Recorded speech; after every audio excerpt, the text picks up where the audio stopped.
Bonjour à tous, je suis Cynthia, responsable marketing chez Man Machine. J'espère que vous m'entendez bien. Alors, bienvenue à ce premier webinaire des rendez-vous de la structure. Je vais prendre la parole juste 2 petites minutes pour vous présenter rapidement Man Machine et ensuite je laisserai mon collègue Christian vous parler de réalisation de plans de coffrage et ferraillage dans Revit. Puis on se retrouve à la fin si vous avez des questions. Alors.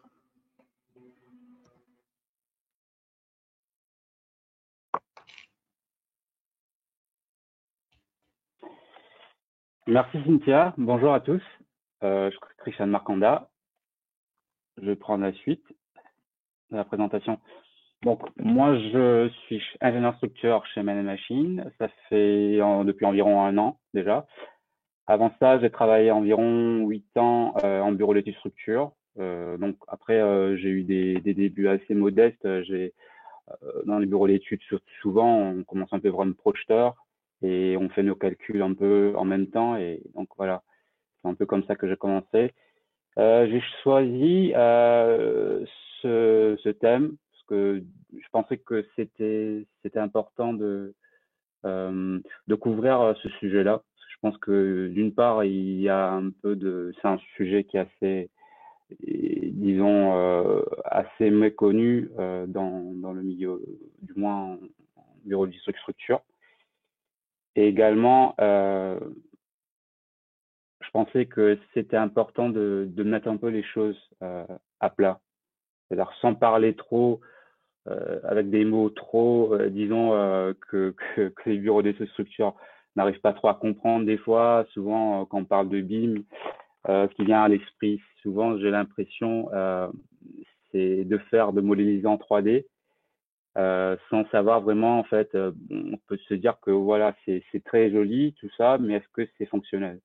Sachant que il y a pas mal de bureaux d'études qui modélisent encore en 2D, donc qui font leur plan soit sur AutoCAD, après qu'ils utilisent des plugins pour le ferraillage. Donc voilà, pendant cette semaine, on va couvrir plusieurs thèmes. J'ai voulu simplifier tous ces thèmes par ce mind mapping qui, j'espère, qui pourra un peu vous égayer un peu la présentation et un peu, comme je disais tout à l'heure, essayer de simplifier toutes les différentes conceptions sur des mots qu'on comprend en bureau d'études structure. Donc, pour commencer par le premier, quoi? Qu'est-ce qu'on est en train de voir? Souvent, bon, en bureau d'études structure, quand on parle de conception ou de réalisation des plans de structure, ce qu'on parle, c'est des plans de structure. Donc, ces plans de structure, c'est quoi? C'est des plans de coffrage, vous avez des plans de fondation, vous avez des plans de détail, donc de vos éléments structure, donc poutre, poteau, dalles, fondation. Donc voilà. Et vous avez vos plans de ferraillage. Donc souvent, dans AutoCAD, ce qu'on fait, c'est on trace des lignes, et ces lignes-là, en fait, ils vont représenter notre structure. Donc on regarde vers le haut et on fait une ligne de coupe qui va représenter notre vue en plan, en fait. Voilà. Et le logiciel Revit. J'ai voulu, en fait, à travers ce petit recherche que j'ai fait du logiciel, essayer de montrer un peu en avant, mettre un peu en avant que, en fait, Revit, c'est pas un nouveau logiciel. Beaucoup de gens pensent que le BIM, c'est vrai que le concept du BIM, bon, c'est devenu populaire ces dernières années. C'est devenu un peu, disons, un mot un peu hype, disons un peu l'avenir de la solution. Mais en fait, ce que j'ai retrouvé, ce qui est assez intéressant, c'est que le BIM, en fait, ça existait depuis 1970. Donc, ça a même commencé avant AutoCAD, qui est en 1982. Et en fait, l'historique du logiciel Revit, en fait, ça vient d'une entreprise qui s'appelait Charles River Software, qui ont développé ce logiciel-là dans les années 2000. Et en fait, ça a été racheté par Autodesk vers ces années-là. En fait, ça a été vendu apparemment à 133 millions, bon, c'est pas important. Et ce qui est assez intéressant, c'est que une des deux personnes qui avait développé ce logiciel-là, en fait, ils ont développé deux logiciels qui ont été assez précurseurs aussi sur tout ce qui est impression 3D et logiciel de CAD pour la réalisation des impressions 3D, en fait. Donc, à la base, Revit, ça vient de Revise It, qui veut dire réviser, revoir ce qu'on a conçu. Mais l'idée derrière le BIM, en fait, bon, c'était relatif au départ, surtout aux architectes, parce que souvent, ce que cherchaient à faire les architectes, c'est de pouvoir, par exemple, s'ils s'ils représentaient une chaise, de pouvoir lier des informations à cette chaise, à dire par exemple, ok, cette chaise-là est faite en bois, etc.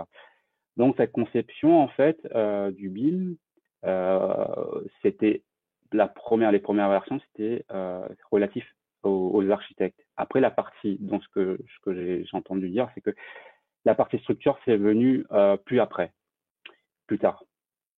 Voilà. Donc ça c'est la petite historique de Revit pour vous dire que en fait c'est pas une nouvelle conception. Et que aussi, en parenthèse, que le logiciel BIM, que même des fois, les charpentiers qui utilisent Tekla, ils ne savent pas qu'en fait, que Tekla, par exemple, c'est un logiciel de BIM, même s'ils l'utilisent, quoi. Donc, pour vous dire que, voilà, je pense que peut-être, des fois, il vaut mieux laisser le mot BIM et savoir ce que fait le logiciel, en gros. Donc, à qui ça s'adresse pour cette partie-là? Ça va s'adresser aux projeteurs et dessinateurs. Et bon, ça c'est un peu réducteur, mais bon, ça peut intéresser aussi tous les autres participants, par exemple les calculateurs, les chargés d'affaires, etc. Mais ceux qui vont modéliser, surtout souvent, c'est les projeteurs et dessinateurs. Quand? Donc, ça s'ouvre autant à la phase conception, donc pour la réalisation des plans de conception, autant en réalisation pour les réalisations des plans de coffrage et ferraillage. Pourquoi? Une bonne question. Donc voilà, qu'est-ce que Revit peut vous apporter plus que de ce que vous faites déjà, donc ce que vous faites déjà dans AutoCAD. Donc, première chose, c'est un gain de temps. Les gains de temps, je pense que, je sais pas, après tout à l'heure, on pourra en discuter pour la partie des questions sur votre connaissance un peu du logiciel. Mais ce gain de temps, il va impacter votre projet. Donc comment? C'est-à-dire que au lieu de dessiner une ligne dans Revit, vous dessinez la ligne que vous avez dessinée, ça va être représenté en 3D. Donc ce qui fait que tous vos coupes, tous vos élévations, etc., disons, sont automatiquement faits. Voilà. C'est pas exactement automatique, mais bon, voilà, c'est un peu la conception de vous modélisez en 2D, c'est représenté en 3D. Une meilleure maîtrise du projet. Donc, tout ce qui est maîtrisé, donc tout ce processus de maîtrise qu'on avait l'habitude de faire sur Excel et qui prenait du temps, maintenant, en fait, bon, ça c'est un grand point fort de Revit, c'est-à-dire toute la partie nomenclature, c'est très bien géré par le logiciel. Également, donc, toute cette partie qui est de la coordination avec des logiciels CERF, etc., peuvent être utilisés avec Revit pour avoir une maîtrise de votre projet. Donc, ce qu'on appelle souvent les 4D, les 5D, donc la maîtrise du projet, autant en phase d'exécution, autant en phase sur chantier, etc. Donc, tout ça, c'est les nouveaux potentiels qu'apporte Revit.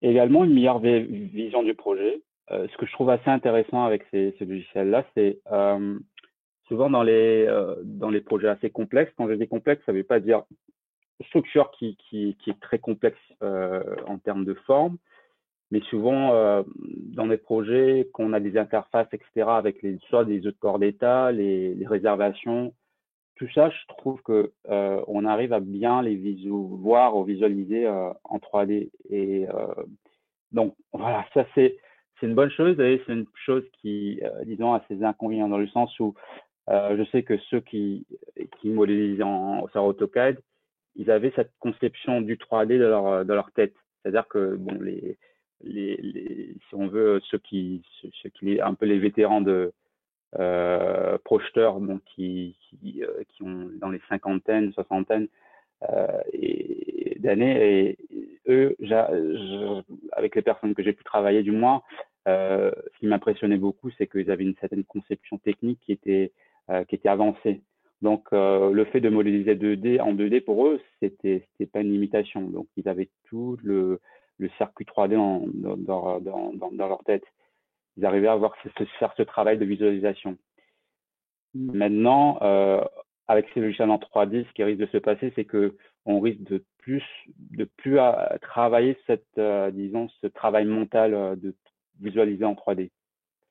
Donc ça risque d'être un peu un inconvénient, mais en même temps, le fait de pouvoir que le logiciel le fasse, ça peut nous libérer un peu et on peut peut-être aller un peu plus dans les détails. Donc, je ne sais pas si je m'explique bien. Bon, je pense que voilà, dans les deux, dans les deux côtés, je pense que ça peut être un inconvénient, ça peut être une bonne chose aussi. Voilà. Donc, comment? C'est ce qu'on va voir aujourd'hui. Donc, Revit, on va voir comment on modélise déjà. Qu'est-ce que c'est que Revit et comment en fait on modélise pour avoir les plans 2D. Les familles aussi, qu'est-ce que c'est que les familles? Aussi les logiciels tiers, l'interopérabilité, les plugins et Dynamo. Donc, si je dézoome, pour aujourd'hui, c'est ça. C'est ce qu'on a aujourd'hui. Un peu l'univers de cette présentation. Donc, pour moi, j'ai voulu commencer par une page blanche, parce que je me dis, OK, demain, vous êtes une entreprise, vous achetez Revit. Vous vous retrouvez, vous allez avoir ces différentes fenêtres, vous allez voir une page vide. Donc, qu'est-ce que vous faites avec cette page vide-là? C'est vrai que, bon, vous sortez d'AutoCAD, vous avez vos gabarits, vous avez tout ce qu'il faut, et là, vous vous retrouvez avec quelque chose qui est vide. Donc, qu'est-ce que vous faites avec ça?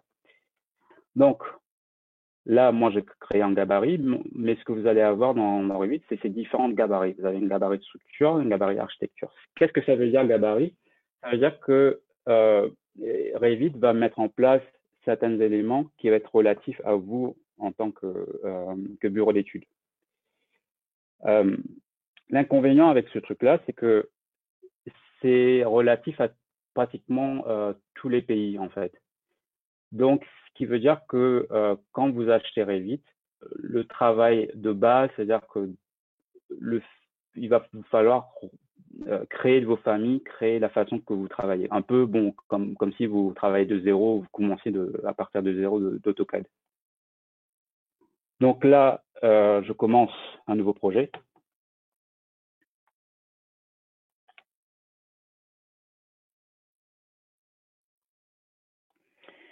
Donc, je me retrouve avec cet écran.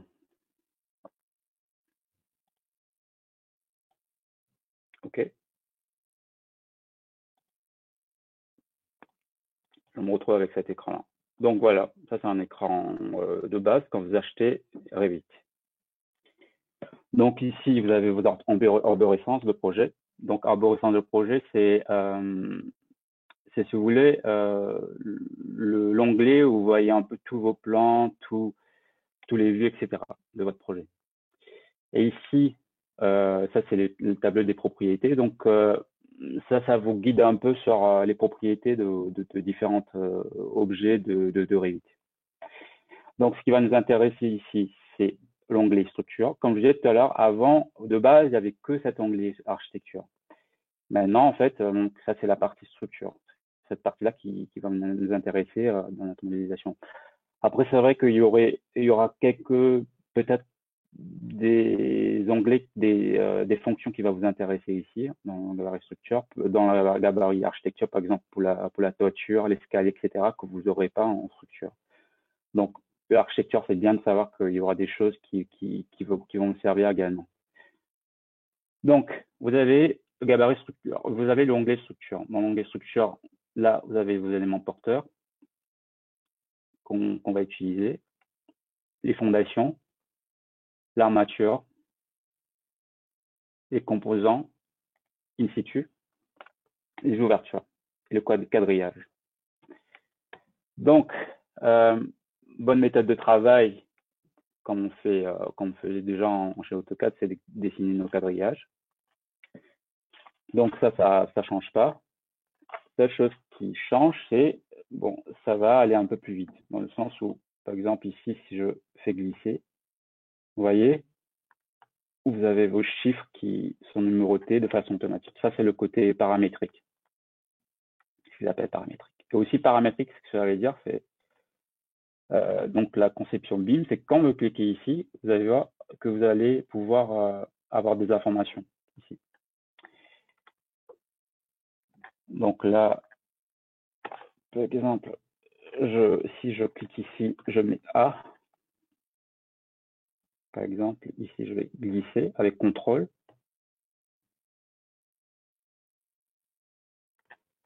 Et que ça change automatiquement. Et là, je peux, par exemple,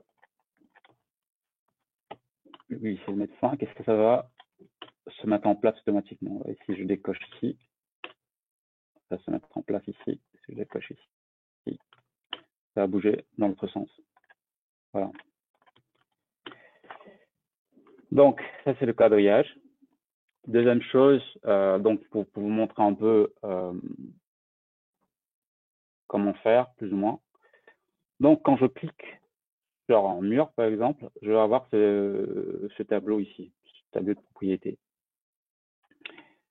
Donc, ici, c'est là où vous allez rajouter des familles, des nouvelles familles de murs, et rajouter, si vous voulez, rajouter des nouveaux éléments, nouveaux murs dans votre site. Donc, si vous voulez, vous partez de zéro dans Revit. Le travail préalable qu'il va vous falloir faire, c'est que, par exemple, si vous savez, dans un projet, vous avez plus ou moins des murs de 150 ou de 200, il va falloir que vous le rentrez ici. Donc là, comment on va faire ça? C'est vous allez modifier le type et dupliquer. Par exemple, si je crée un mur de 150, je vais faire un BA 150, par exemple. Là, je vais faire modifier. Je vais venir modifier le nom ici, 150. Vous voyez, ça va venir modifier. Et aussi, vous pouvez modifier le matériau, etc. Le matériau, ici, le mur, il va falloir le changer ici, en catégorie. Quand vous allez cliquer ici, vous allez avoir votre base de données des matériaux.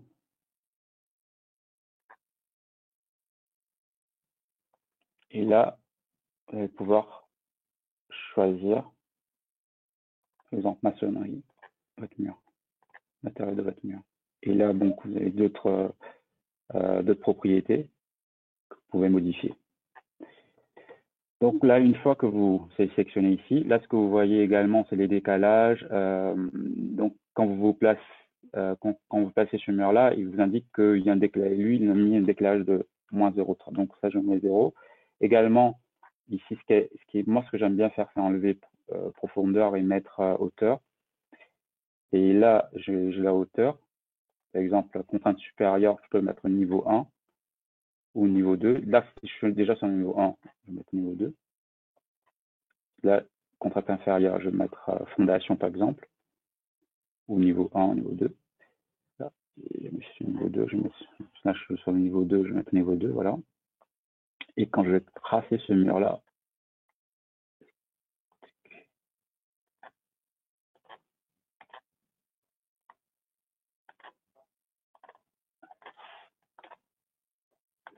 après, c'est bien d'avoir deux écrans quand on travaille dans Revit parce que donc, ce qui est bien, c'est d'avoir, vous pouvez définir un écran donc, en version 3D pour voir ce que vous êtes en train de faire. Donc là, vous voyez, je définis le mur de la fondation au niveau R+2.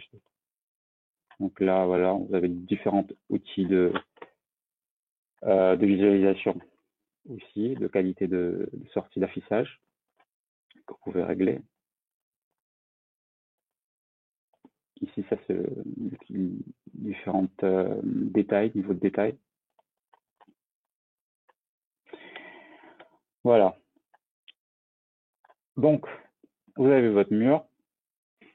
Vous pouvez définir maintenant les poteaux et les poutres. Par exemple, là, je vais définir une poutre. Pour la poutre, pareil. Vous avez des familles de poutres. Et là, ces familles-là, vous pouvez modifier et changer les valeurs.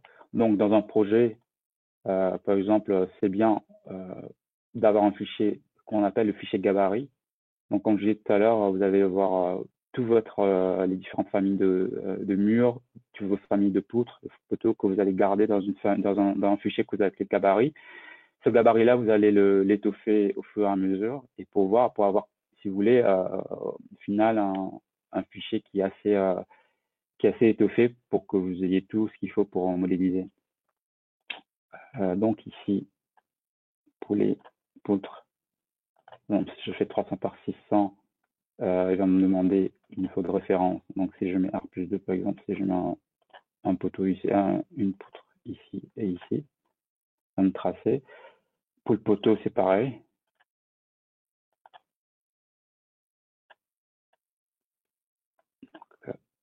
Poteau ici. Donc là, vous avez le matériau structurel aussi, il va falloir définir.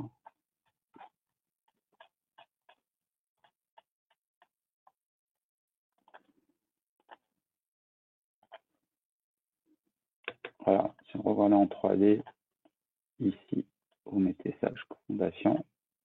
Voilà. Donc voilà, c'est juste pour vous donner une idée à comment ça se passe.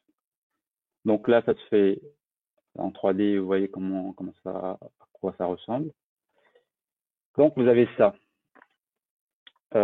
Première chose que je voulais montrer, c'est les familles. Quand vous cliquez sur ça, sur une poutre ou sur un poteau, vous allez voir que vous allez modifier une fonction qui s'appelle modifier famille. Quand vous cliquez dessus, vous avez une nouvelle fenêtre. Alors, dans Revit, ce que vous allez souvent avoir à entendre, c'est vous allez souvent voir des choses qu'on va vous dire, OK, ça c'est les familles. Qu'est-ce que ça veut dire une famille? Une famille, bon, ça veut pas dire une famille vraiment quand la création d'une famille, mais ça veut dire que ça vous donne la main pour créer des différents types de poutres, des différents types de poteaux, ce que vous voulez. Donc de base, ici, quand j'ai cliqué sur une poutre, par exemple, où j'ai ça. Donc ça, en fait, si je fais modifier l'instruction, par exemple, c'est ce qui va me permettre de créer, par exemple, des poutres variables ou de créer des ouvertures avec des poutres, etc. En fait, j'ai la main de faire un peu ce que je veux. Et aussi, très important, et là, c'est là où on parle un peu de paramétrique, c'est quand vous cliquez sur une fenêtre des propriétés, par exemple, sur le type des familles, vous voyez où j'ai cet écran-là et je peux rajouter des nouveaux paramètres. Ici, par exemple, tout ça, en fait, tout ce qui est relatif aux matériaux, les librages, les normes, etc. En fait, ce que ça va faire, c'est que, par exemple, dans un projet, je ne sais pas si, par exemple, vous avez un paramètre que vous voulez mettre par rapport au type, la façon que vous travaillez, etc., vous pouvez rajouter ici. Donc, ça veut dire que vous pouvez automatiquement, dans l'onglet propriétés, avoir ces paramètres-là. Donc, par exemple, si vous voulez connaître, faire une formule pour calculer automatiquement le fariage par ratio, si vous voulez, vous pouvez le faire ici. Donc ça, vous le faites comme vous voulez. Et quand vous le mettez en occurrence ici, ça va s'afficher sur le tableau des propriétés. Voilà. Donc, ça, c'est la famille. Deuxième chose qui est important, c'est les plugins. Donc, première astuce, Beam Tools. Ça, c'est un plugin que vous pouvez avoir avec Sophistic. Donc, c'est gratuit. Ça peut vous aider à débuter si vous n'avez pas encore jamais travaillé sur Revit. Donc ça va vous aider à réaliser vos plans de coffrage. Donc, première chose, ça c'est le repérage. Donc là, quand je clique sur un mur, par exemple, ce qui va m'aider, c'est les différentes, si vous voulez, les différentes codes que je donne au mur par rapport à l'axe, etc. Donc, ce que je vais faire, c'est si je clique sur repérage ici, je mets tous les éléments, ça va venir m'ajouter un code, en fait. Voilà, mur fondation 01, mur fondation 005. Et ces identifiants-là, je vais pouvoir l'utiliser quand je vais coter, par exemple, mes murs. À noter aux côtés mes murs. Vous voyez, ça m'a mis des identifiants partout. Ça, première chose. Deuxième chose, c'est les dimensions. Je vais venir cliquer sur dimension ici. Ça va me dire horizontale, je vais venir choisir. Et là, j'ai la main un peu sur, pour le définir les murs, un peu comme je souhaite les cotations de murs. Donc, ici, quand je vais cliquer sur ça, ça va venir m'annoter mon mur de façon automatique. Je ne sais pas si c'est automatique parce que, bon, il n'y a rien qui est vraiment automatique parce qu'on a cliqué sur une fonction pour le faire. Après, si vous voulez le retravailler, etc. Donc, mais voilà, ça c'est un exemple de ce que vous pouvez faire. Étiqueter. Quand je vais cliquer sur étiqueter ici, là, j'ai aucun. Il va falloir que je clique sur la fenêtre annotation. Donc cette fenêtre-là, c'est une fenêtre qui est assez importante qu'on va faire les plans de coffrage. Première chose que j'aimerais dire par rapport à ça, c'est que quand on fait des plans de coffrage, première conception qu'il faut avoir, c'est que la fenêtre que vous allez voir ici, ça va être votre fenêtre de plan. Donc, ce que vous voulez voir sur votre plan, il faut que vous voyez ici dans cette fenêtre-là. Première chose qu'il va falloir vraiment faire attention, c'est l'échelle. Donc, l'échelle que vous voulez avoir, il faut le définir maintenant, genre, au moment où vous êtes en train de tracer vos plans, il va falloir réfléchir sur votre échelle. Parce qu'en fait, ça va avoir un impact sur les cotations que vous allez définir aussi, logiquement. Ce que vous voulez aussi, vous allez devoir faire, c'est que sur le niveau de détail, vous allez mettre élevé. Première chose. Ça, vous pouvez le laisser en filaire. Donc, première chose qu'on va venir faire ici, sur le mur de base, c'est je vais faire modifier type et sur les différentes structures sur maçonnerie ici, je vais venir mettre l'assurage.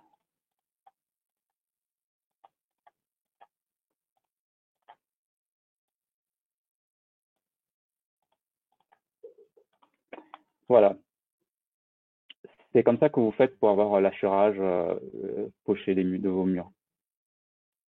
Et donc voilà, ça vous pouvez pour avoir le visu poché de vos murs, ce que vous pouvez faire, c'est vous pouvez mettre un remplissage solide pour avoir ce rendu.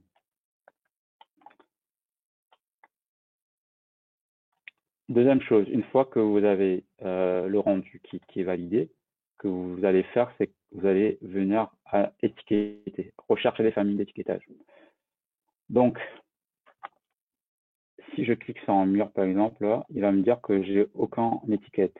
Donc, ce que je vais vouloir faire, c'est je vais venir chercher mes familles d'étiquetage. Donc, ce qu'il faut savoir, c'est sur la version 2021, quand vous téléchargerez vite, vous n'aurez pas vos familles. Donc, il va falloir le télécharger sur le site d'Autodesk. Donc après, nous, chez Man Machine, si vous faites des formations, on pourra vous les donner. Moi, j'ai mes familles qui sont déjà prêtes, voilà, que j'appelle essentielles. J'ai tous mes familles de plans, ce qui fait que sur mes murs, par exemple, j'ai mis une fonction qui fait que ici, j'ai sélectionné tous les occurrences dans l'ensemble du projet.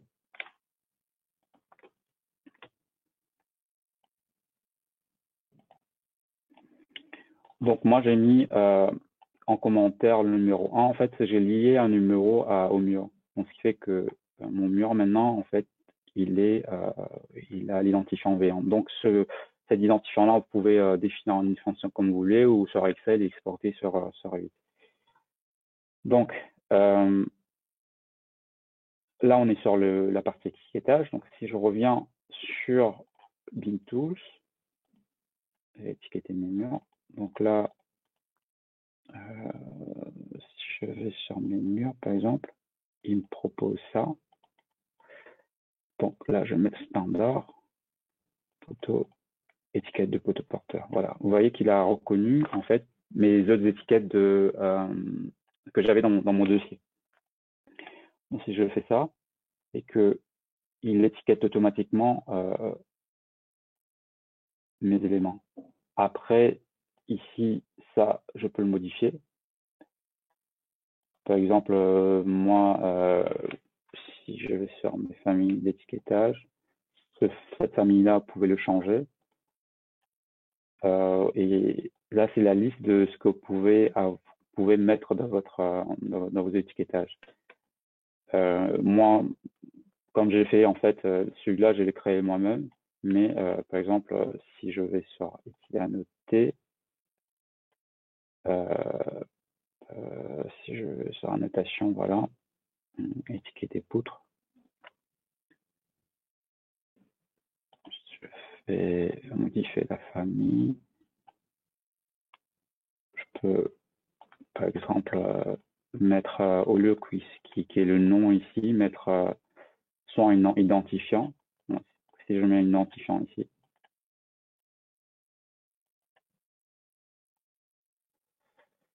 je vais charger dans le projet. Vous voyez qu'il m'a mis l'identifiant qu'on avait vu tout à l'heure là, le PT de ce qu'on avait, ce qu'avait défini la partie repérage. Donc, il y a plusieurs façons de le faire. C'est pas figé. Vous pouvez mettre, si vous avez l'habitude de mettre P1 ou Fondation S1, etc. C'est comme ça que vous le faites. Voilà. Donc, là, on est à la partie coffrage. Ce qui veut dire que pour la partie coffrage, pour la réalisation de vos coupes, etc., vous partez de là et vous avez vos coupes ici qui sont créées, que vous allez devoir retravailler. Donc pareil pour vos élévations. Les élévations, vous voyez là, soit vous cliquez sur ça, ici vous avez vos élévations, soit vous avez ici sur votre fenêtre élévation. Ici, différentes élévations. Quand vous double-cliquez sur ça, vous avez vos différentes élévations et vous retravaillez avec un peu la même façon qu'on a vu tout à l'heure pour les annoter et faire de vos ouvertures, etc. Pour les ouvertures, structure, vous allez faire les ouvertures de mur, vous cliquez et vous définissez vos ouvertures. Et donc voilà, vous pouvez créer des règles, etc. pour créer pour que ça soit un peu plus paramétré. Donc, quand vous créez vos ouvertures, vous pouvez créer aussi des plans de référence pour définir une ligne de base.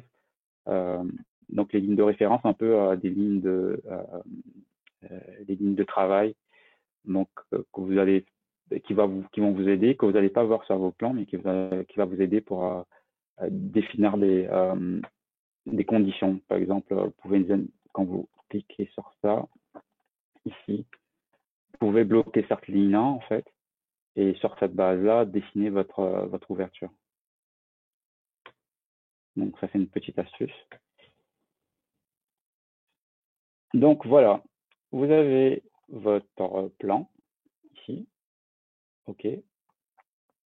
Donc, ce que vous allez devoir faire, c'est créer une feuille. Donc, vous avez une feuille, vous avez des différentes tailles de feuilles. Vous chargez une nouvelle feuille. Donc là, je suis sur A0. Ce que vous allez devoir faire maintenant, c'est vous allez glisser le plan, vous allez le déposer ici. Donc, quand je vous disais tout à l'heure qu'il fallait faire attention pour l'échelle, c'est pour ça en fait. Et que va falloir déjà savoir sur un plan 0, la taille de votre plan et la taille de votre projet, comment vous allez le gérer sur votre plan. Donc voilà, à partir de là, pareil pour vos gabarits de feuilles. Donc si vous là, visiblement c'est trop, bon là c'est en 100, la façon que j'ai tracé des lignes, c'est un petit projet, donc vous pouvez agrandir la feuille et venir le glisser ici.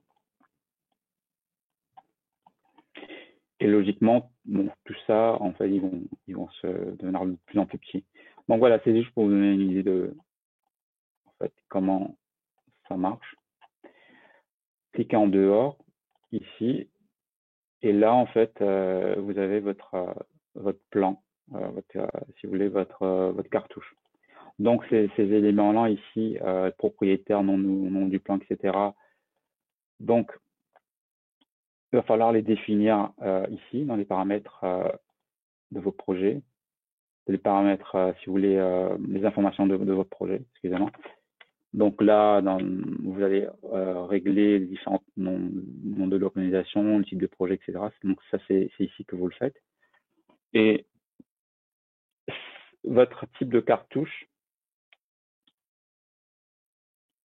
vous allez pouvoir le gérer ici. Donc vous allez mettre votre logo, etc. Créer votre propre cartouche avec le même principe que tout à l'heure. Donc modifier le libellé. Et ça a des différents facteurs que vous pouvez rajouter pour définir votre cartouche. Je ne sais pas si vous voyez, mais je pense que, après, je ne sais pas comment vous voyez les choses, mais je trouve que une fois qu'on comprend un peu comment ça marche, bon, c'est assez simple. Sachant que c'est un peu la base et vous n'aurez pas beaucoup plus à savoir pour ce qui est du travail en Revit. Donc une fois que vous maîtrisez, si vous voulez, une fois que vous maîtrisez cette partie-là, la famille, la modélisation, disons que bon, vous avez un peu maîtrisé un peu, disons 70-80% de Revit. Donc ça c'est la première chose. Deuxième chose, maintenant si on parle de ferraillage. Première chose qu'il faut savoir, donc ça, je vais revenir ici, je vais tout supprimer. Page blanche, pareil. Donc, je vais dessiner une poutre.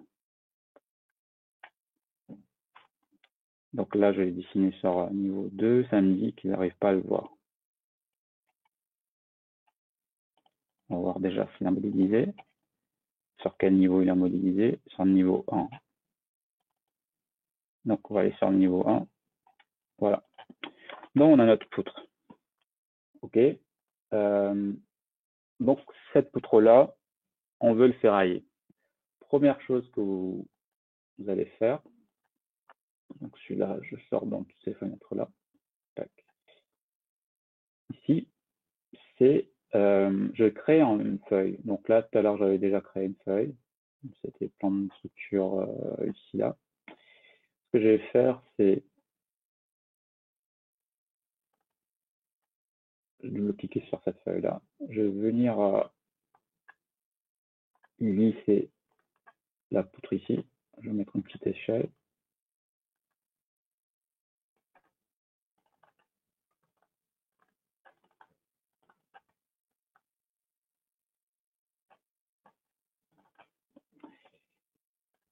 Je vais venir créer une coupe.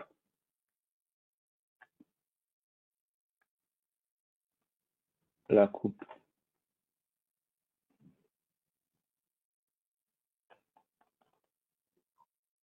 Je vais venir faire pareil. Je vais venir glisser ici.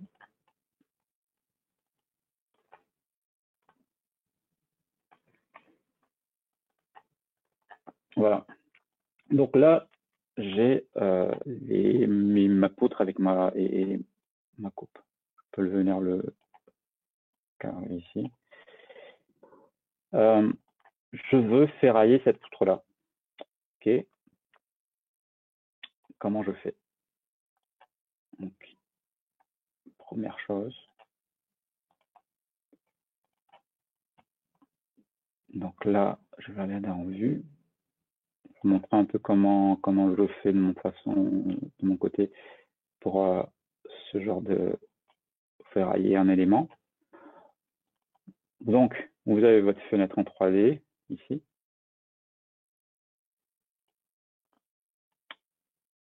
OK, et là, vous avez votre fenêtre en 2D. Première chose que je vais faire, c'est que je vais venir cliquer sur la poutre. Quand je clique sur la poutre, vous allez voir que vous allez voir armature. À savoir, c'est que si vous ne le voyez pas, c'est qu'il y a un problème. C'est-à-dire que peut-être des fois, si vous définissez par exemple un mur en composant in situ, vous n'allez pas le voir. Et il va falloir faire une petite manip pour cocher ferraillage pour pouvoir le voir ici. Et aussi, si vous cliquez sur 3D, par exemple en 3D ici, vous allez voir cette fenêtre-là. Okay. Si vous cliquez sur la fenêtre 2D, vous allez avoir cette fenêtre-là. J'ai fait trop vite, je refais. Vous allez voir cette fenêtre-là. Et c'est cette fenêtre-là que vous voulez voir, pas celle-ci.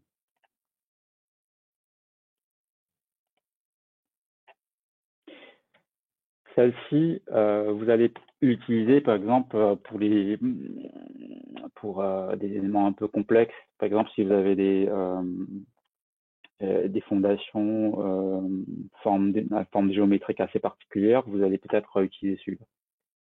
Mais pour vos éléments poutre poteau, il va falloir cliquer sur en 2D ici, quand vous êtes en vue en plan, cliquez sur armature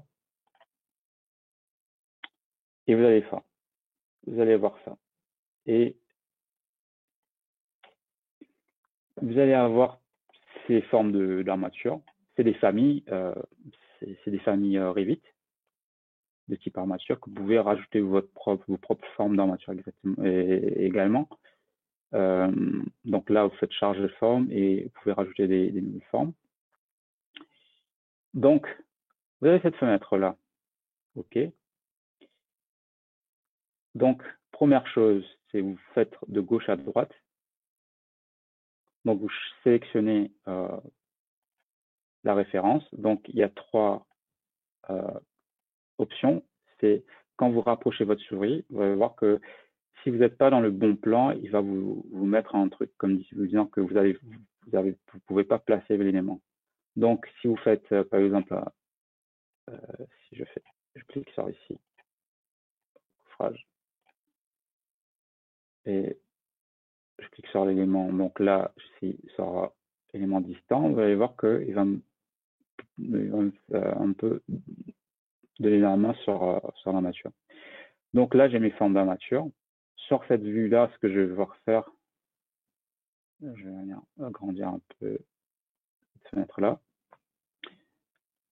Je vais venir placer mes cadres ici, vers là. Deuxième chose, c'est l'orientation. Donc de gauche à droite, l'orientation. Donc là, perpendiculaire à l'emboucage. Donc là, vous voyez qu'il me dessine un trait. Avant de le placer, je vais régler le jeu d'armature. Donc là, j'ai unique, nombre fixe, espacement maximum, nombre avec espacement avec diagonale maximum. Donc ce que je fais, c'est je vais choisir nombre avec espacement. Non, plutôt nombre avec espacement, peut-être OK, maximum, espacement maximum, peut-être ça peut être mieux. Donc ici, je vais régler l'espacement, donc là je vais laisser sur 100 par exemple. Donc là, je vais venir placer l'armature. Et si vous voyez que ici, si je mets sur filaire, ça c'est venir placer mes armatures de clad. Et une chose aussi que j'ai oublié de vous dire, c'est que avant de faire ça, Donc ici à droite, vous avez vos différentes familles, donc les différentes diamètres d'armature que vous allez devoir gérer. Donc chaque famille, ils ont une propriété. Donc important aussi à faire, c'est de bien faire attention que vous avez défini le matériau, parce que ça va vous servir quand vous allez générer vos tableaux de nomenclature. Donc là, il va falloir venir chercher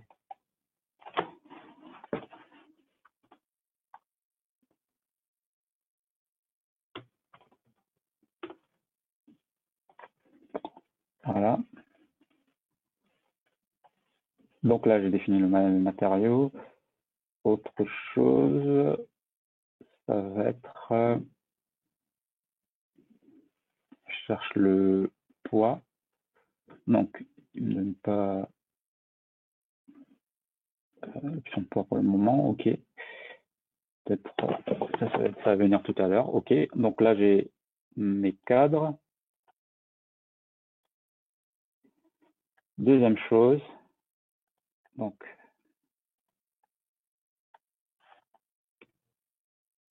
je vais venir définir mes ferraillage transversal. Donc pareil, je clique sur l'élément armature ici, et là je vais venir chercher la forme. Donc là, diamètre, mettre diamètre 20. Donc ici, orientation perpendiculaire, ça je laisse. Le jeu d'armature, là par contre ici maintenant je vais choisir un nombre avec espacement. Donc par exemple, je vais choisir 3. Donc là ici, 3 ou 2, voilà, comme vous voulez. Ici 3 et 3. Non, je refais. Ok, tac. Voilà. Donc ça après vous pouvez le modifier. Donc pareil, pas oublier, modifier type. Ici matériaux. Voilà.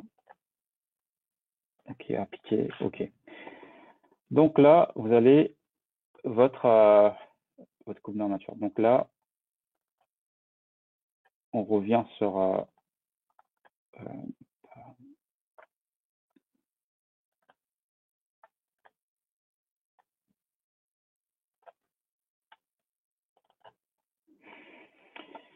le plan.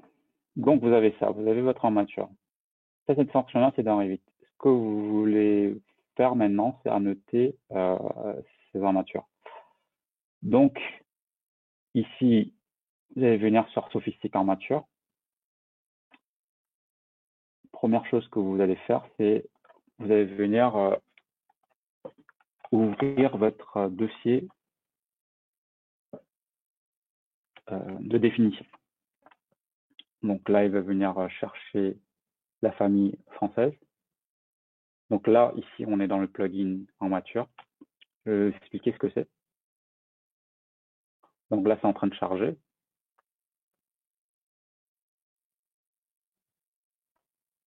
Donc en attendant que ça charge,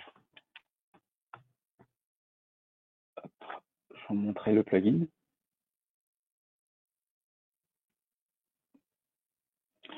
Donc on va venir sur solution.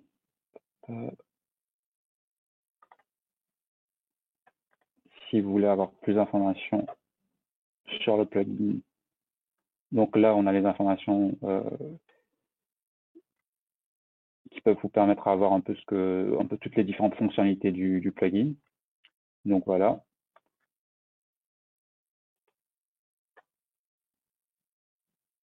Donc là, c'est en train de charger.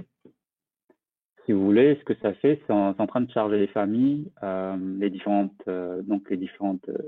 propriétés d'annotation, etc. Voilà, vous avez cette fenêtre-là. Si vous voulez, cette fenêtre, ça ressemble un peu à la fenêtre AutoCAD où vous gérez un peu les différentes annotations, etc. Donc là, c'est un peu l'équivalent. Ça, c'est ça c'est la fenêtre sophistique. Donc là, ça c'est l'ISO pour les formes de façonnage, donc permet d'annoter en fonction les différentes ABCDE, sachant que Revit ne le fait pas, il le fait de façon générique, mais c'est pas relatif à cette norme-là. Donc là, vous allez définir les différentes familles, si vous voulez, d'annotation. Donc c'est un peu la façon que vous voulez voir vos différents textes sur le plan. C'est des schémas, des barres, etc. Donc tout ça ici, c'est la partie des différentes règles d'annotation. Donc numérotation aussi, les différentes règles de numérotation, ça c'est ce que vous ne pouvez pas avoir dans Revit, ça c'est ce qu'il va falloir avoir avec pour vos plans, donc de ce que vous pouvez avoir et généralement dans la façon que vous travaillez dans AutoCAD. Pour pouvoir avoir la même chose, il va falloir que vous ayez le plugin. Donc ici, c'est avec le plugin, c'est le plugin qui vous permet de définir des règles. Par exemple, ce qu'il faut savoir, c'est que pour un nouveau projet, par exemple, un nouveau projet où vous commencez à noter vos plans de ferraillage, Revit, ce qu'il fait, c'est qu'il va annoter en fonction des différentes idées Revit. Qu'est-ce que c'est ces idées Revit? C'est des idées croissantes. C'est-à-dire que le premier numéro qui vous définit, c'est le numéro que vous avez commencé à annoter votre plan. Donc, si vous avez un projet où vous avez commencé à annoter votre plan de poutre et vous allez annoter votre plan de poteau après, il va vous annoter en fonction de cet ordre-là. Et vous n'allez pas pouvoir changer cette règle-là. Soit, si vous voulez le faire, peut-être vous falloir sortir de Revit et utiliser AutoCAD, mais si vous voulez avoir plus de règles d'annotation, donc de règles de numérotation plutôt, il va falloir le gérer ici dans le tableau sophistique. Donc c'est à partir de là où vous pouvez régler des règles par rapport à la longueur, member, etc. Tout ça, ça va vous donner la main sur la façon que vous voulez annoter numéroter vos armatures. Donc ici, vous avez un tableau, la partie des différentes des propriétés des nomenclatures. Donc ici, vous avez des gabarits que vous pouvez retravailler. Ce que ça veut dire, c'est que ça va venir vous générer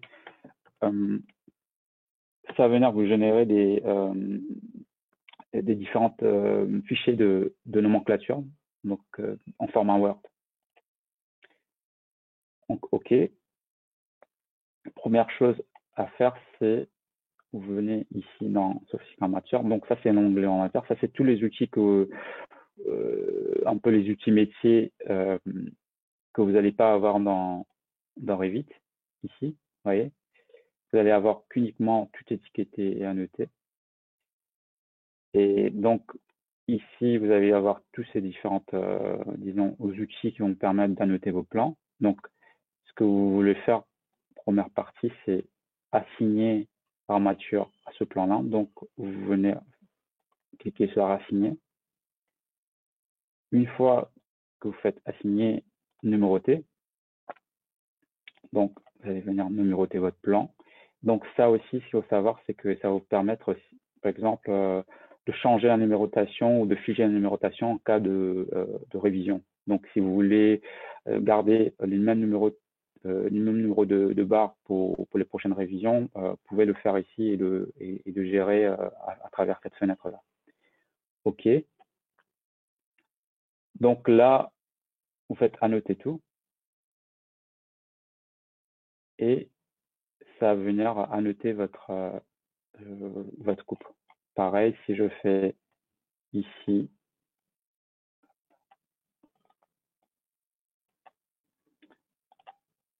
annoter tout, ça va venir annoter. J'ai aussi la possibilité de venir faire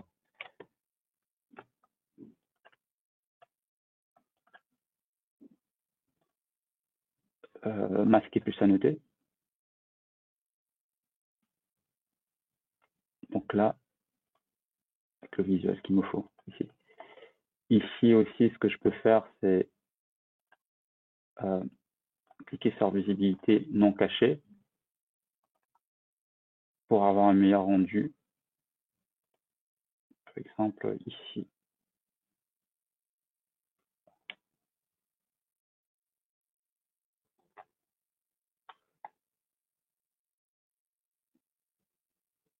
Voilà.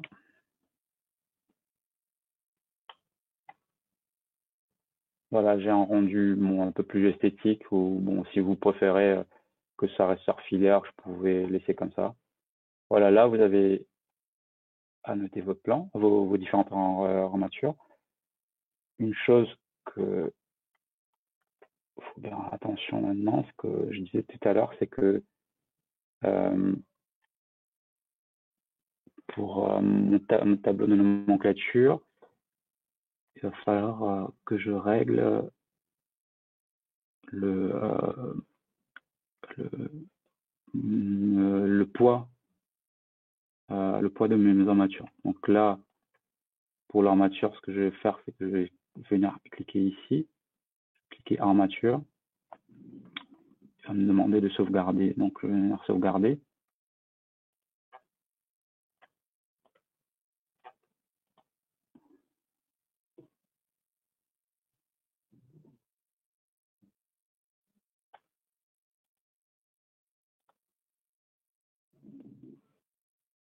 Voilà, il me dit masse linéaire en nul. Quand je clique ici, ok. Donc là, j'ai ces différents paramètres sophistiques. Ça, c'est les différents paramètres du plugin. Donc, ce que je vais venir faire ici, je clique ici, et là, vous voyez, il y a Sophistic Mass par exemple, je vais mettre 1.5 kg par mètre. Ok, je vais faire pareil ici, cliquer ici, je vais mettre. Donc, c'est juste un chiffre pour mettre quelque chose. Donc là, je vais venir cliquer ici, sans nomenclature. Donc là, maintenant, quand je génère le fichier, il va me gérer un fichier Word avec les différentes propriétés, donc les types, points linéaires, longueur, etc. Donc avec les schémas de façonnage. Deux choses qu'il faut savoir, c'est que du moment où, en fait, si vous cliquez ici, là, par exemple, armature, vous voyez, vous avez dessiné armature. Si vous dessinez une forme d'armature quelconque, ici,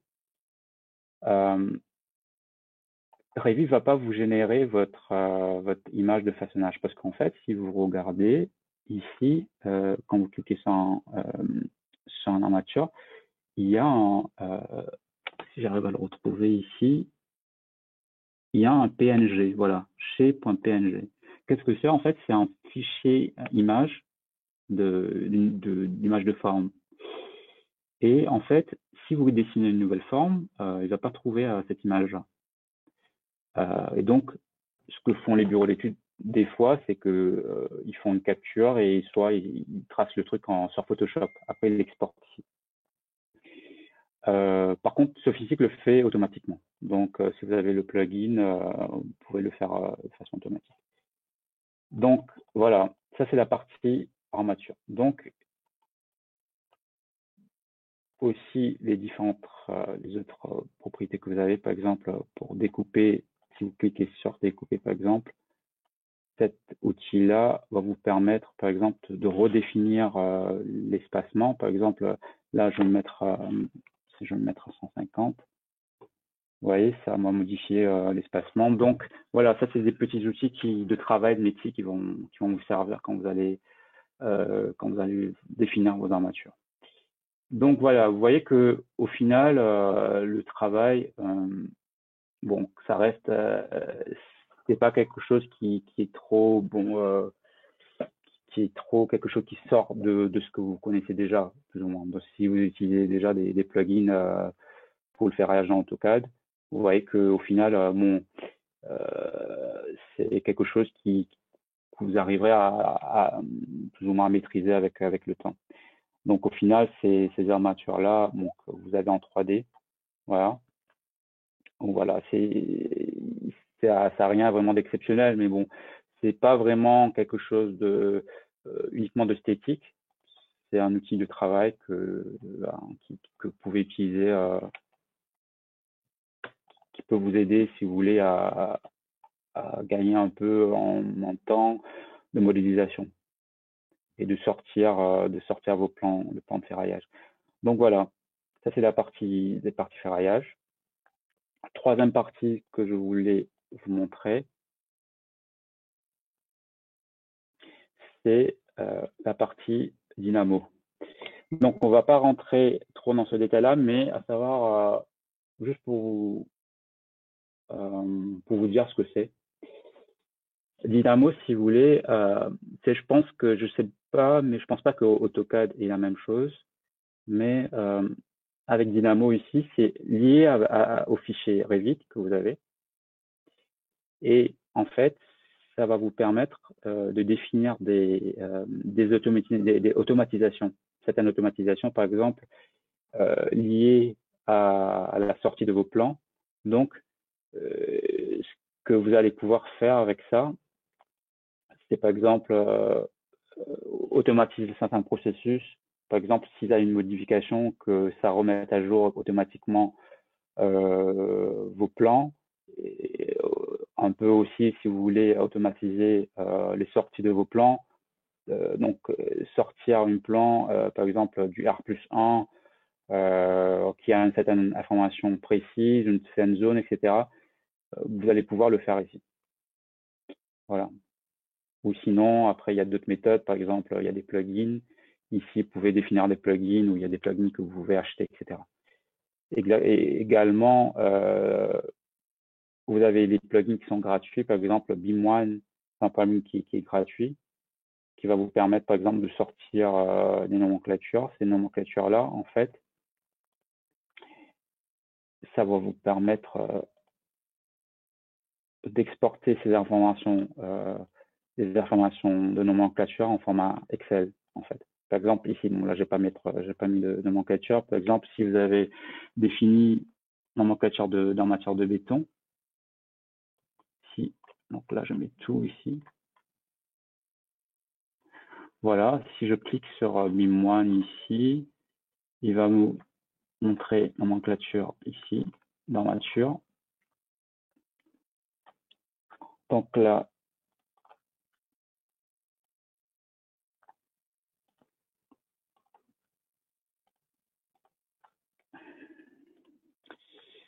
j'ai un fichier. Vous voyez que bon, là j'ai tous mes éléments en version Excel. Ça peut être bien si vous voulez, par exemple, filtrer vos données sous format Excel, etc. Donc là, vous l'avez en format Excel. Voilà, petit astuce. Donc ça, c'est gratuit également. Et ça va vous permettre si vous voulez, d'avoir un peu un contrôle de ce que vous faites sur votre projet. Voilà, on arrive à la fin du plugin. Je vais laisser la parole à Cynthia. Je ne sais pas si vous avez des questions. Je vais voir s'il y a eu des questions.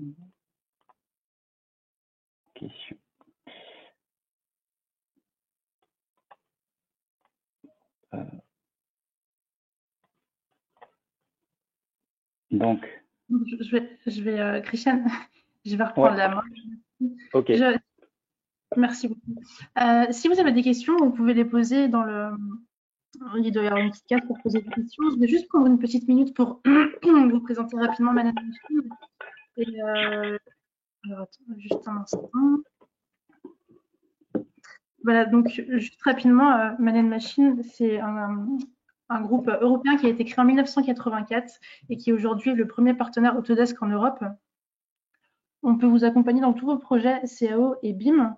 On fournit des solutions logicielles, mais aussi des solutions matérielles. On propose des formations et certifiantes sur ces logiciels. Donc ça peut être en présentiel, mais on fait ça aussi à distance. Et on propose aussi des parcours BIM, notamment avec un cursus de formation BIM Ready.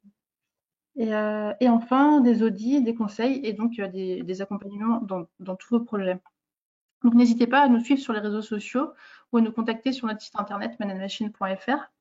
Et je reviens aussi rapidement sur les rendez-vous de la structure. Donc aujourd'hui, c'était le premier webinaire d'une série de 5 webinaires, donc un par jour toutes les semaines.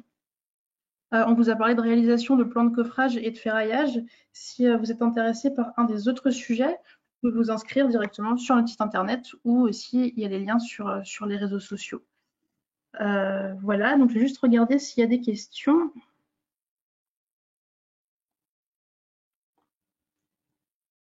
Alors, est-ce qu'il y aura une autre date? Alors, en fait, on va mettre les replays en ligne et puis on vous enverra les liens pour les regarder.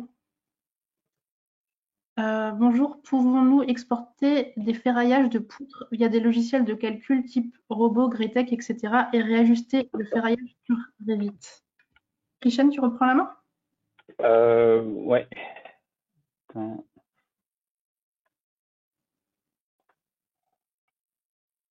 Tu m'entends, Cynthia? Oui, oui. Ok. Oui, donc cette partie-là, donc pouvez-nous exporter du ferraillage des poutres via les logiciels? Oui, bien sûr. Donc cette partie de calcul, si ça vous intéresse, on va en parler demain. Mais ce qu'il faut savoir, c'est que aussi, vous pouvez télécharger le plugin robot. En fait, c'est si vous allez, donc je vais partager, peut-être je vais partager mon écran. Voilà, je vais repartager mon écran. Donc là, ça c'est le plugin robot. Donc c'est un plugin que vous pouvez télécharger. Donc ça se télécharge sur la partie sur l'App Store de Autodesk ou sur la plateforme de téléchargement.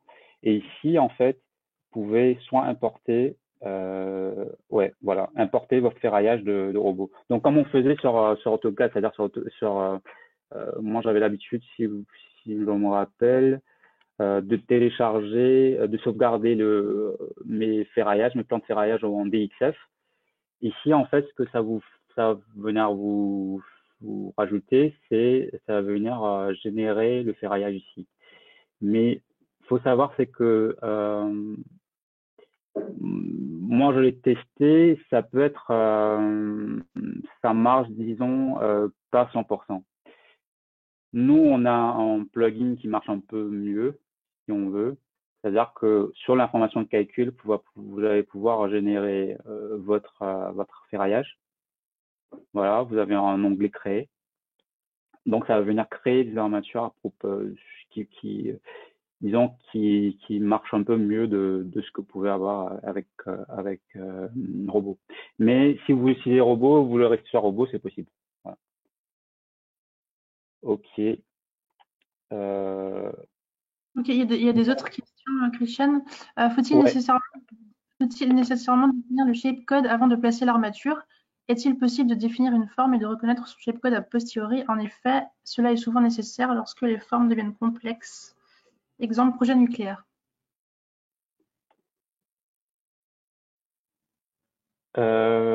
Est si possible de définir une forme et de reconnaître son, je sais pas, apostrophe. Oui, oui. Après, ce que vous voulez faire, c'est que moi, ce que je ferais, c'est, comme je disais tout à l'heure, c'est euh, si vous voulez, moi j'ai l'impression avec Revit, après peut-être c'est un peu pour tous les logiciels aussi. Ce qui est important, c'est de bien savoir comment vous allez définir les éléments avant de le faire. C'est-à-dire de bien préparer son travail. Donc, ce qui veut dire que il va falloir que vous créez des différentes formes d'armature. Donc, ces formes d'armature, en fait, c'est des familles. Donc, vous allez modifier les familles. Quand vous faites modifier les familles, vous allez créer de nouvelles formes d'armature ici. Vous allez l'appeler un peu comme vous voulez. Et vous allez le sauvegarder dans un dossier. Et c'est ce dossier-là que vous allez utiliser quand vous allez ferrailler votre projet. Mais il n'y a pas vraiment de limitation. C'est un peu comme vous voulez en fait. Il y a pas de règle vraiment. Il n'y a pas de règle vraiment définie. En nucléaire, en nucléaire, par exemple, ce qui peut être des projets un peu plus complexes. Euh, donc, il n'y a pas vraiment. Bon, je connais une entreprise qui, par exemple, qui utilise Sophisticated Mature. Eux, après, ils font pareil, c'est-à-dire qu'ils ont une base de format mature assez étoffée, donc ils vont utiliser au cours du projet. Mais vous n'avez pas de règle, c'est-à-dire que vous pouvez utiliser une forme quelconque et venir le modifier après. Voilà, j'espère que ça répond à votre question. Alors, il y a une autre question. Revit ou Sophistic donne-t-il des avertisseurs quand la barre de ferraillage dépasse 12 mètres? Non, mais par contre, nous, ce qu'on fait ici, c'est, vous voyez, sur mon écran ici, vous avez une fonction qui s'appelle échelonner, qui vous permet en fait de définir. Donc là, j'ai pas la fonction, mais souvent pour les armatures qui sont un peu trop longs, vous allez pouvoir échelonner, c'est-à-dire soit via en fait c'est découpage des barres.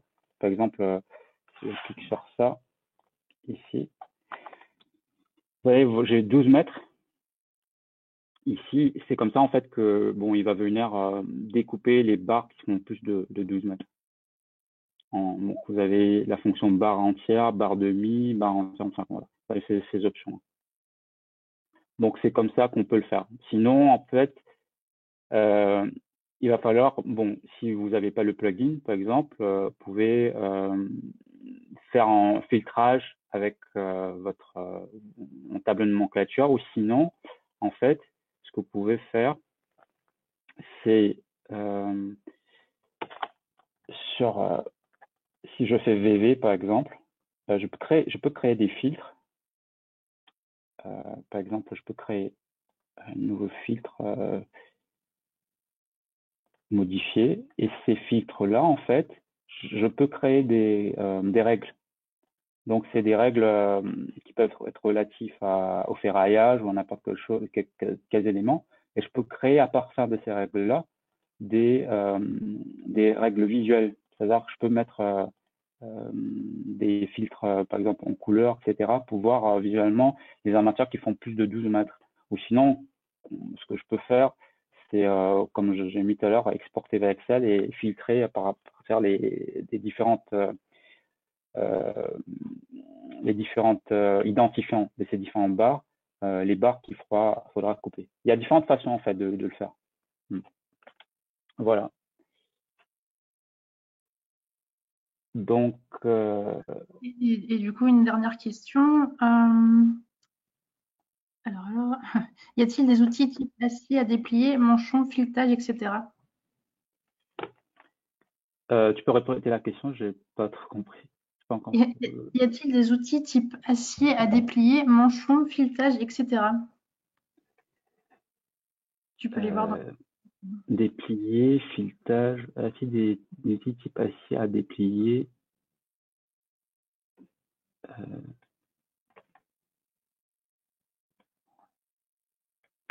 Un type acier à déplier, manchon, filetage.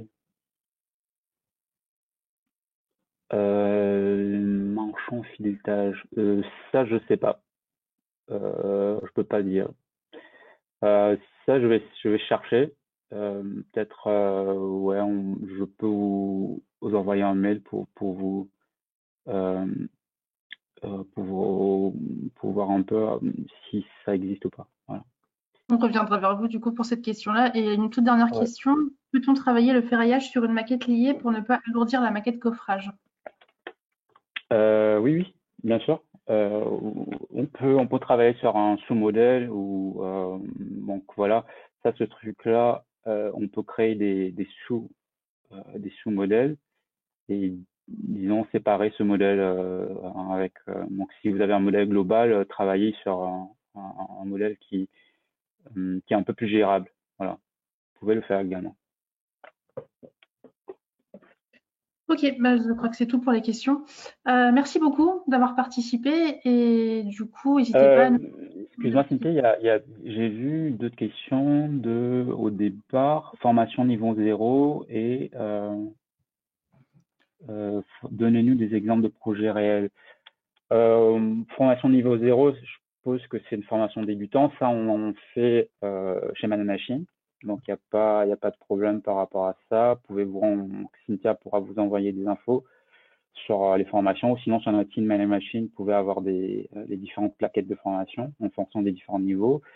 Pour les projets réels, moi personnellement, j'ai travaillé sur le siège du monde. Donc, ça, c'est un projet où on a utilisé Revit également. Après, sinon, bon, surtout actuellement, c'est surtout les grandes entreprises comme Eiffage, Aegis, Arcadis, donc c'est surtout les grandes entreprises qui utilisent Revit, surtout sur les grands projets. Donc voilà, on espère que les entreprises un peu moyennes ou petites se mettent sur Revit bientôt pour les raisons qu'on a mentionnées dans la présentation. Donc, si tu as une connexion, je n'avais pas pu suivre l'information, voilà, ok. Pour les autres, je pense qu'on a un peu tout couvert, je pense, Cynthia. Oui, c'est bon. Ok, Ok. Merci beaucoup à tous d'avoir participé et donc n'hésitez pas si merci. vous avez des questions à nous écrire et à demain pour ceux qui participent au webinaire de demain. Merci à tous. Bonne journée. Bonne Au journée, au revoir. revoir.